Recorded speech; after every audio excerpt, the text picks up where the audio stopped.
Alfredo Zenoni, on vous reçoit aujourd'hui pour parler un peu de la réédition de votre ouvrage Le corps de l'être parlant. Beaucoup vous connaissent déjà, je vous présente en quelques mots. Vous êtes psychanalyste à Bruxelles, membre de l'école de la cause freudienne, docteur en psychologie et vous disposez d'une très longue pratique clinique en institution.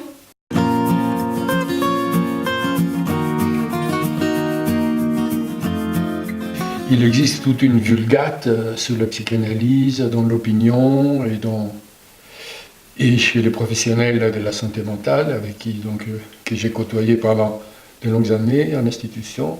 Certaines vulgates, en somme, qui réduit la psychanalyse à une branche, disons, de la psychologie qui ne perçoit pas la nouveauté radicale qu'elle constitue, tant sur le plan de la clinique que de la pratique. Et cette nouveauté qui a été rétablie et formalisée par Lacan. Et donc, il s'agissait en somme de remettre un éclairage plus aigu, plus précis, sur ce que la psychanalyse a de nouveau.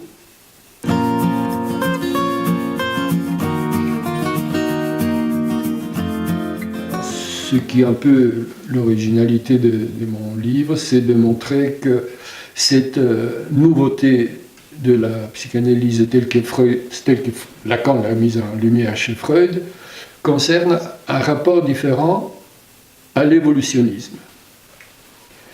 Puisque fait partie de cette vulgate sur la psychanalyse l'idée que la psychanalyse est une forme d'évolutionnisme psychologique, en quelque sorte.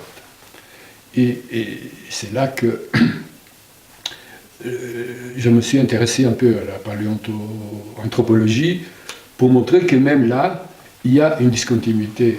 C'est-à-dire, contrairement à la perspective évolutionniste qui veut qu'il y ait une continuité progressive entre les espèces, y compris jusqu'à l'être humain, la paléoanthropologie récente met plutôt l'accent sur une discontinuité entre les autres espèces et l'espèce des êtres parlants. L'espèce où, dans la paléoanthropologie, on montre qu'elle est définie par à la fois la station debout et tout ce que ça comporte, la libération des mains, etc., et le langage.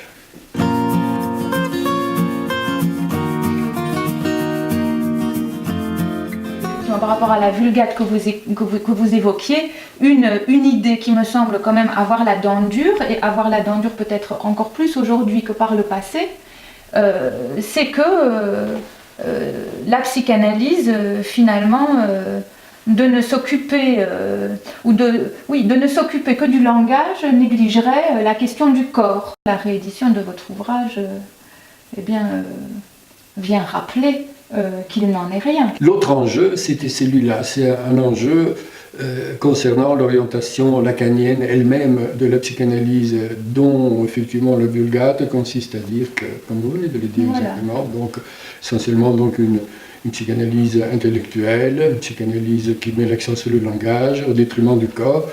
Et bien justement, dans le prolongement du premier enjeu, de cette discontinuité que les découvertes de Freud mettent en lumière concernant l'être humain par rapport à une perspective évolutionniste, il s'agit de montrer, à partir de la clinique notamment, mais aussi, une fois de plus, à partir de la paléoanthropologie, que l'être humain commence par le corps.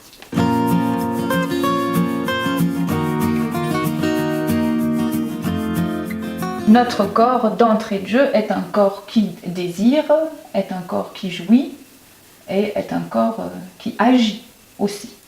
Oui, effectivement, j'ai consacré un chapitre à la dimension de l'agir, qui, une fois de plus, dans la vulgate traditionnelle sur la psychanalyse, et dans une autre orientation de la psychanalyse, est considérée comme une dimension inférieure de l'être humain. Donc il y a un niveau inférieur, plus animal, qui comporte aussi l'agir, il y a un niveau supérieur qui est proprement humain et qui est le niveau de l'esprit, de la pensée, du mind.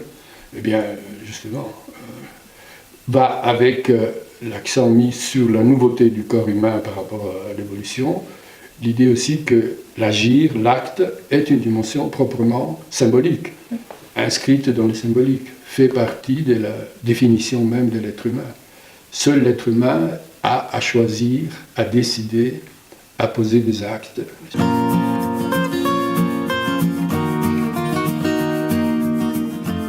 Ben, finalement, l'étudiant ne devra pas trop s'effrayer. Hein. C'est pas que l'ouvrage est passé du simple au double, mais il y a un chapitre en plus qui concerne le phénomène psychosomatique et la pulsion. Peut-être vous pourriez nous dire quelques mots de ce qui vous a invité finalement vous-même à rajouter ce chapitre à la table des matières. Pour pouvoir spécifier ce phénomène, il faut se référer à une autre conception du corps qui comporte donc la dimension de la pulsion. En tant qu'elle est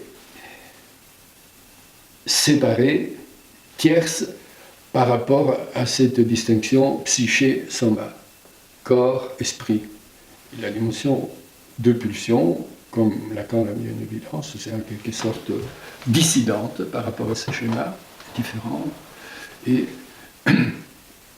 introduit donc une notion de libido, de satisfaction, qui n'a rien à voir avec la partie animale supposée, ni avec la partie psychique, puisque dans le phénomène psychosomatique, une pulsion est en jeu, donc qui n'a rien à voir avec le soma animal, le corps animal, sans être pour autant de l'ordre d'une représentation inconsciente. Et donc là, ça oblige à recourir à d'autres catégories que la simple position corps-esprit ou soma-psyché.